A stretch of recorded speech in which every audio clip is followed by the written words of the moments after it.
Margie, don't worry. Listen, we know you're not a political person necessarily. You heard talk about the markets, but this news just breaking. As a market person, is there any movement or fallout from this news out of D.C.? Well, I think it's positive. It shows the Republicans are more or less united to trying to chip away at Trump's very, very ambitious program for the economy. So that's a positive.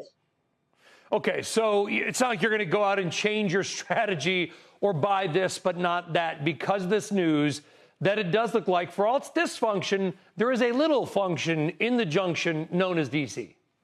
Yes. And I think the big thing actually is that in a more general sense, there is probably no likelihood of increasing the corporate tax rate, which was a big increase before the election. That would have been a real on the market this year. I have a very simple question about bond yields. What the heck happened to bond yields? I mean, in September, we're looking at a 3.6% 10-year. The Fed cut rates.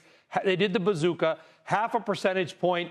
You know, they were talking up the economy and cutting rates, which I found odd, but whatever, they're the Fed.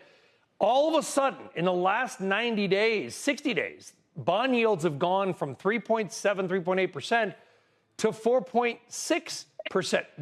What did the vigilantes see?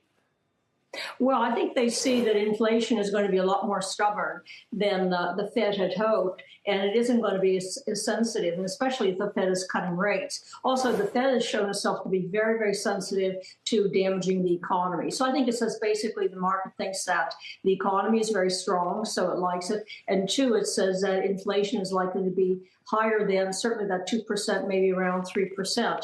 So bonds aren't quite as attractive as they were, say, versus equities with that scenario. Well, how much is the stock market related to, or I guess symbiotic to, bond yields? Meaning that if we get a 4.75 10-year or a 3.75 10-year, does NVIDIA fall 20% or go up 20% based on where that number is?